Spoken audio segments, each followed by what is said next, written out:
Com o Dr. Nelson Liboni, que é cirurgião gastrointestinal. Seja muito bem-vindo. E vamos falar de um assunto tão sério, gente, que é a diverticulite. A própria Ana Paola teve esse problema recentemente. E é uma parcela grande da população, doutor Liboni, que sofre com a diverticulite? Sim, mais ou menos 20%. E vai aumentando com a faixa etária. Quanto mais idoso você vai ficando, mais chance você tem de desenvolver a doença. O que é a diverticulite? Então, assim, a diverticulite é uma inflamação dos divertículos, né? Então, a pessoa pode ter a doença diverticular e não ter sintomas nenhum. Quer dizer, ela tem a doença, mas acha que está ótima. Sim. E aí, você tem uma chance de 25% de desenvolver isso na sua vida. De ter uma crise de diverticulite aguda. Tá? E aí, a diverticulite aguda, normalmente, é quando impacta algum alimento naquele saquinho que se forma no intestino grosso, aquilo inflama e vai formar um abscesso na região. E se não tratado, pode virar uma coisa grave como uma peritonite. Olha, a gente tem aqui um desenho, até para a gente entender, né? Aqui, então, é a inflamação. Isso, exato. E o saquinho que você disse? É aqui, ó. Então, você imagina que o intestino é como se fosse um cano. Existe uma fraqueza, principalmente para pessoas que comem muito pão, muita... flácido. E assim, a pessoa não come legumes, verduras. O que acontece? As fibras ocupam todo o espaço aqui do intestino. Então, se de repente como muito pão ou pouca fibra, fica um espaço pequeno. Então, o intestino fica trabalhando em falso para empurrar aquilo. As fezes não estão em contato. Então, existe aqui uma espécie de um enfraquecimento do tecido e aí surge esse dedo de luva que a gente fala. E aí as fezes ou a sementinha pode vir aqui impactar e inflamar o divertículo. E aí, na complicação, quer dizer, uma vez que a gente não tem sintomas, quando que a gente pode perceber que a gente tem diverticulite? É numa crise aguda, então? É, numa crise aguda. Então, normalmente, você pode ter a doença diverticular. A diverticulose é quando você não tem sintomas. Tá. Você descobre isso no exame de rotina, numa colonoscopia. Tá. Agora, se você começa a ter umas cólicas de vez em quando você evacua, melhora a dor, ou quando você come estufa, opa, eu acho que eu tenho doença diverticular, precisa dar uma investigada. De repente você tem diarreia, de repente prende o intestino. Já tem alguns sinais que pode ser que eu tenha doença diverticular. No mundo ocidental é mais comum do lado esquerdo, para cá, porque o intestino ele tem um formato de U, né? Então é mais do lado esquerdo. Tá. Agora, na diverticulite, o que acaba acontecendo? Eu tenho uma dor difusa no abdômen todo em cólica, porque você não consegue localizar a dor visceral, né? Aí ela vai localizando aos pouquinhos aqui para perto do pé da barriga. Tá? Vem acompanhado de uma febrinha, perda do apetite, queda do estado geral. Então o processo é bem lento. Então você tem que, nesse período, fazer o diagnóstico, né? Procurar o médico num pronto-socorro e ali é feito os exames e diagnosticado tem que tratar rápido com antibiótico, uma dieta específica, para que isso não evolua e de repente você tenha que operar de emergência. Olha, temos mitos e verdades, porque também quando o assunto é diverticulite, tem tanta história que parece que é tão real e na verdade balela, né? Então vamos para o que interessa, para você em casa saber mesmo que é sério. Quem tem doença diverticular não deve comer sementes, castanhas, nozes e pipocas. Sim, é verdade. É verdade por quê? Então, assim, o que a gente, se você conversar, assim, qualquer nutricionista, qualquer pessoa vai falar assim para você, não deve comer porque existe o risco daquela sementinha encaixar ali. Então, o que a gente orienta as pessoas, assim, vai comer um tomate, tira o miolinho. Tira o miolinho. Né? Vai comer o pepino, a mesma coisa, evita de comer amendoim, castanha do Pará. Quando for comer, tem que roer bastante para virar uma pastinha, para aquela sementinha não entrar lá. Porque deixou um pedacinho. Sim, milho, feijão, tudo que tem casquinha também, tá? Então, quem tem doença diverticular tem que comer mais fibras, e é até bom que coma isso, mas tem que mastigar bem, tá? Pipoca, por exemplo, você vai comer, não coma aquelas pipocas que tem um carocinho, aquela que está bem estouradinha. Voltando com o Dr. Liboni, olha, ficou no ar esta questão. É possível prevenir a doença através de uma alimentação saudável, consumindo alimentos ricos em fibras? Sim, isso é verdade. Isso é verdade, então, né? Se você pegar, por exemplo, alguns estudos que fizeram, por exemplo, o japonês tem mais, os asiáticos, orientais, mais do lado direito a doença diverticular. E tem menos chance de ter crise, porque as fezes são líquidas aqui. Então, por que eles têm do lado direito, sabe? É mais genético. Porque não é de alimentação existe um fator genético envolvido nisso. Quando eles mudam para os Estados Unidos, começa a aparecer mais o lado esquerdo. Porque aí envolve o erro alimentar, aquilo que nós falamos do espaço que o intestino tem. Eu como mais gordura, eu como mais pães, então o trabalho do intestino é maior para propulsionar. Então aparece a doença diverticular. E a diverticulite, para evitar, além das fibras e cuidado com as sementinhas, a gente colaborar nos probióticos, que vai ajudar na flora para que isso daí não inflame e que não tenha a diverticulite. Os probióticos são as bactérias do bem, né? E são os lactobacilos, que tem no leite, tem em alguns iogurtes, em alguns preparados, em alguns remédios. E o bom, gente, tem gente que fala assim, mas eu tenho as minhas fezes normais. Se eu tomar esses probióticos, eu vou começar a ter diarreia. Não, nada a ver, nada é o oposto disso. Não, pelo contrário. Equilibra mais ainda a flora, Exatamente. né? Durante um tempo pode ser que haja uma mudança de flora, porque existe uma disputa ali entre a bactéria boa e ruim, mas depois tende a estabelecer. E olha, existe um preconceito das pessoas em olhar a cor de fezes, textura de fezes, de falar sobre isso, né? Sim, tem que olhar. Tem que olhar e tem que falar com o médico, gente. Não é normal você deixar de ir no banheiro por muitos dias. Sim. Não é normal ter que ficar fazendo força para evacuar. Sim. Não é. Aqui quem tem doença diverticular de repetição, por exemplo, começa a sair com fezes em fitas ou sai em pedacinho, porque existe uma obstrução. Sim, tá o intestino ele vai enrugando, vai ficando difícil, então as fezes vão tendo dificuldade de passar. Então você vai mudando o formato, que se você olhar, você vai perceber. Então, antes de ter os sintomas, que é muito melhor, Sim. né? Vamos ver mais uma? Toda diverticulite é grave? Não é todo. Mas se não tratada, vai ser grave. Então, a maioria das diverticulites, o tratamento é clínico. Você dá antibiótico, chegando no momento certo, 48 horas, a tendência é melhorar, né? Mas se você demora muito, ela vai virar grave. A gente tem uma classificação que a gente sabe se tem pus, se está localizado, se está generalizado, se tem perfuração. Claro que cada uma é uma situação. Lógico que uma perfuração é uma coisa grave. Tem fezes na cavidade, tem um monte de bactérias lá fazendo a festa. Então, mas uma diverticulite no começo é tratado com uma dieta e com medicação fácil, com remédios e alguns medicamentos. Mas não tem problema de você fazer isso. Agora a gente entra numa época complicada, né? Eu acho que é porque a gente abusa.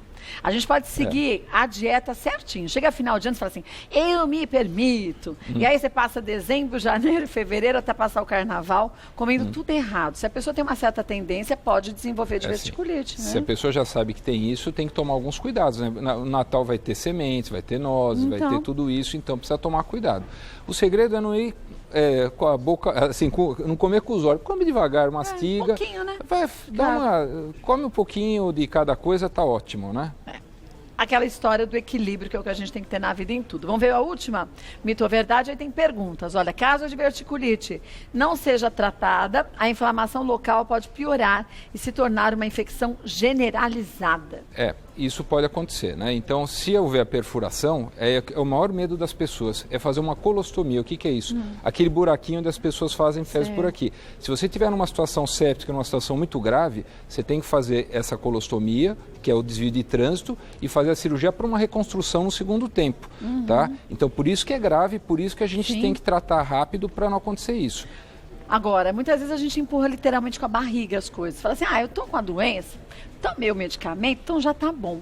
E não volta ao médico, não vai ao retorno. Sim. O que parece que está curado pode estar, na verdade, camuflado, né? Então, nessas crises, quando você tem uma diverticulite aguda, você tem um tratamento que a gente faz clinicamente e observa, medicamentos para relaxar o intestino, para evitar a inflamação, a gente orienta a dieta, evita de ter uma segunda crise, tá? Agora, se eu tiver 2, 3 crises, é melhor eu operar. Então, por quê? A cirurgia ela tem menos risco de morte e de complicação clínica do que eu parar num pronto-socorro, fazer uma colostomia, ter várias cirurgias e a pessoa acaba morrendo de complicações infecciosas, pneumonia, de tanto fazer intervenções cirúrgicas e de infecções adversas. Tem que calcular o risco, né? Então acho que assim, pior, né? Deu 2, 3 crises, não está melhorando, eu acho que existe uma indicação cirúrgica. E os sintomas, doutor Liboni, da diverticulite? Os primeiros sintomas, você disse que em algumas pode não ter sintoma algum, mas para os casos mais severos mesmo, o que a gente sente? Severos, a frequência cardíaca vai aumentar, você começa a ficar pálido, baixa pressão, você começa a ter uma sensação de lipotímia, de sensação de desmaio e uma distensão abdominal absurda, então, né? Incha a barriga. Incha a barriga. Parece um sapo. Mas assim... Tem gente que fala isso, incha tanto que estava normal, de repente faz que... Isso. E aí, assim, normalmente isso não acontece de uma hora para outra, porque já vem com aqueles sinais de complicação. O duro é quando a pessoa se automedica achando que é uma infecção urinária, ou que é uma dor nas costas, ou que é um cálculo renal, e acaba mascarando e perde aquele tempo que a gente tinha para fazer o tratamento clínico e reverter a infecção. Quando estava no começo da diverticulite, né? Exatamente o que a gente falou. Então, vai mudando o hábito intestinal, está mudando o aspecto das fezes, está piorando o estado geral. Corre no médico, viu, gente? Vamos ver as perguntas que surgiram. Olha, a primeira de quem é? Vamos ver da Ana Carolina. Quem tem diverticulite está mais propício a desenvolver um câncer? Não. Nada a ver? Não tem nada a ver. Não fica mais vulnerável, não, então? Não tem. Ali existe um processo inflamatório, mas câncer não tem risco de não estar relacionado. A gente vê que também tem aumentado os casos de câncer no colo do útero, que a gente comentou outro dia, até falando de ginecologia, mas no intestino também, no reto. O que acontece? Quer dizer, a não alimentação da forma correta, tudo bem, pode não ser a diverticulite que causa, mas os erros alimentares podem levar a um câncer nessas regiões? Por exemplo, se você comparar São Paulo com outras cidades do Brasil, São Paulo sai na frente. Se você comparar com pessoas mais do interior de outros lugares, praticamente diminui a incidência de pólipo. Então, para ter câncer, sempre você tem que ter um pólipo. Nenhum câncer surge sem ser o pólipo. E o pólipo demora 3 a 7 anos para virar um câncer. Então, por isso que é importante, depois dos 45 anos, fazer as colonoscopias para fazer a investigação. Se tiver esse pólipo, remove. E já durante a colonoscopia já se retira o pólipo, né? E aí, por exemplo, se eu tiver uma diverticulite, o que acontece? Eu tenho que esperar 1 mês a 2 meses para poder fazer uma colonoscopia, que é importante, para ver se aquele processo inflamatório foi infeccioso ou se de repente é um câncer que apareceu lá e você achou, eu tenho doença diverticular, é diverticulite, mas às vezes é o câncer que está gerando o processo inflamatório infeccioso. Então você tem que checar sabe isso. Que é causa e que é consequência. Então precisa tomar cuidado. Então tem que fazer a colonoscopia depois de 1 mês, 1 mês e meio. Se fizer antes, existe o risco de perfurar durante o exame. Por isso tem que esperar esse tempo para o processo fibrosar, não ficar amantecado, não ficar mole e não perfurar. Agora, gente, você vê, mais uma vez a gente cai no mesmo assunto. Alimentação equilibrada. Então, por que São Paulo acontece? Será que é a comida? Sim, eu acho que assim, existem fatores, né? Tem fator genético, paciente que come muita carne vermelha, paciente que come muito embutido, paciente que come muito enlatado, paciente que come pouca fibra, paciente que é obeso, fuma, né? Então, agora, quando você tem isso, aumenta a incidência. Sim. Mas, quando você envolve São Paulo, envolve uma coisa que a gente não falava, que é estresse. Não tem nada a ver com a poluição. E não tem nada a ver com a alimentação, muitas vezes, a não ser que a gente busque sempre um alimento mais açucarado e mais gorduroso quando está aumentou a incidência 3 vezes em 10 anos da incidência de pólipos e o aparecimento de câncer, por causa disso. Olha lá. Bom, tem muita coisa para a gente falar ainda. Bom, voltando com o Dr. Liboni, olha, a Maria Aparecida pergunta o seguinte: tenho 45 anos e ano passado tive 3 crises fortes de diverticulite. Cheguei até a ficar internada. A cirurgia pode ser uma solução no meu caso? Sim. A cirurgia antigamente ela era feita de maneira aberta. Então era um corte grande. Hoje é feito por laparoscopia, o resultado é muito bacana, você fica 3 a 4 dias no hospital e assim a qualidade de vida assim, é uma das cirurgias mais gratificantes, porque você opera o paciente e a qualidade de vida que esse paciente vai ganhar é fantástica. Então, feita no momento certo, sem ter crise, com o material certo, com todo o preparo que tem que ser feito num bom hospital, com gente experiente operando, a chance de você ter complicações são muito pequenas, que são as fístulas e outras coisas. Então, a qualidade, as pessoas voltam falando assim, puxa, eu operei, como eu já deveria ter feito isso antes? Agora, você falou algo muito importante. No hospital indicado, com um médico especialista, porque a gente está falando de um órgão importantíssimo, mas muito contaminado. Mas você imagina que quando você tem diverticulite, o intestino vai lá, gruda, todo mundo gruda para bloquear o processo. Então, o cirurgião que vai fazer uma cirurgia de diverticulite, é mais fácil às vezes operar um câncer do que uma doença diverticular que já teve várias crises. Porque gruda o ureter, gruda a bexiga, às vezes gruda... Como se desse aderência? Aderência, porque o organismo tenta bloquear para chumbar o processo, cimentar o processo inflamatório infeccioso. Exatamente. Você está andando na praia, não pisa no piche? Cola no pé que não sobe. Gruda tudo. É a mesma coisa, né? E para operar, você tem que achar os planos anatômicos, a chance de você ter uma lesão é maior. Então, quanto mais crise você tiver, mais risco você vai ter de complicação cirúrgica. Então, olha, busque um médico, viu, Maria Aparecida, especialista em diverticulite. Isso não quer dizer, porque às vezes as pessoas falam, qual é o melhor? É aquele bambambam que aparece, que eu vejo que aquele... Não.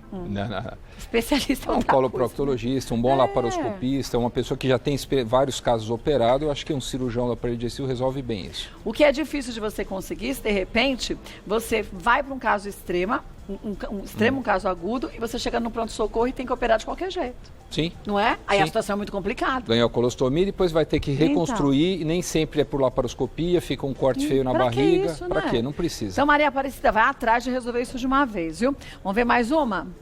Silvia, medicamentos podem provocar a doença? Não, medicamentos não, mas pode, no caso da diverticulite aguda, podem complicar. Alguns anti-inflamatórios têm que ser evitados, alguns outros medicamentos, porque existe aumento de risco de sangramento.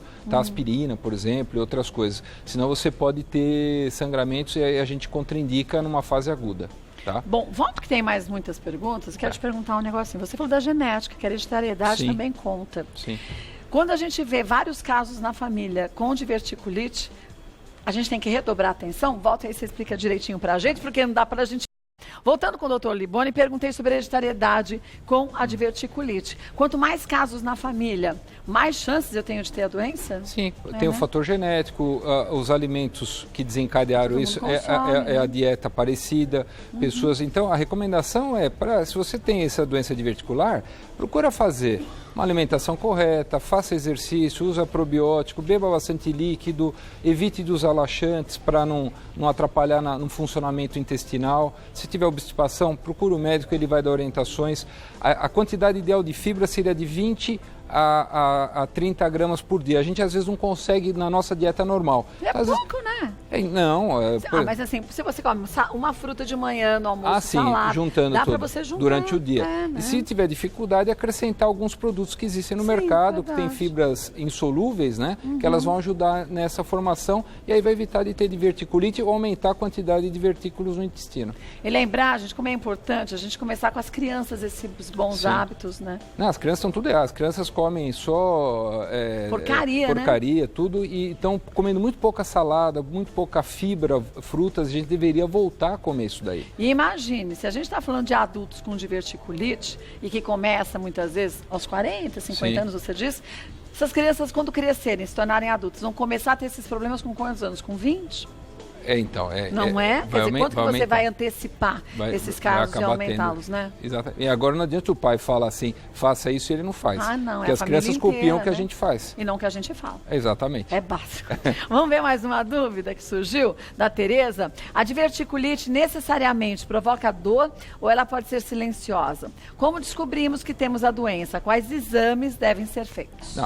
O quadro clínico nós comentamos. Dificilmente é assintomático. Diverticulite é quadro agudo, tá? É peritonite e tal. Os exames assim são simples. Você vai fazer um exame de colonoscopia e vai documentar isso daí, tá? E aí você vai achar a doença diverticular e a partir daí você vai tomar os cuidados para que a doença não complique, tá? Mas é a colonoscopia ou numa tomografia que você está fazendo por um acaso para ver um cálculo renal ou alguma coisa na barriga, você vai descobrir isso daí. Gente, colonoscopia é um exame tão simples, as pessoas têm tanto medo. Sim. O mais chato é você fazer o preparo. Sim. Porque depois você nem vê nada. Quando você acorda, já passou. Os benefícios são vários. Então, a gente tem que adquirir hábitos saudáveis, mas a gente tem que fazer os exames preventivos sempre. Sim. Não é esperar ter a doença para fazer o exame. Então, passou dos 45 anos, faz anualmente. A profilaxia é barata, a terapêutica é cara e não fica às vezes bom. Então, e às vezes não tem saída. Não tem saída. Se você não viu a tempo, né? Olha, busque sempre a ajuda de um médico. Nosso espaço aqui é tão e somente de esclarecimento. Não vai por, eles disseram tal coisa. Aqui, gente, quando a gente fala de algum caso, o doutor Liboni não sabe o caso específico, então ampassa, generalizado. Então vai ao seu médico, ele sim vai saber qual o seu problema, quais são as soluções, em que grau você está de qualquer problema de saúde e siga a recomendação dele. Se não se sente à vontade com esse médico, busque uma segunda opinião, mas nunca se automedique. Com certeza. Olha, vou passar os contatos do Dr. Liboni, tem um site que é o www.clinicafactum.com.br, clinicafactum.com.br. Qualquer sugestão de tema que você tenha, pode mandar pra gente. O Dr. Liboni retorna e a gente esclarece para você. Obrigada mais uma vez. Sempre bom ter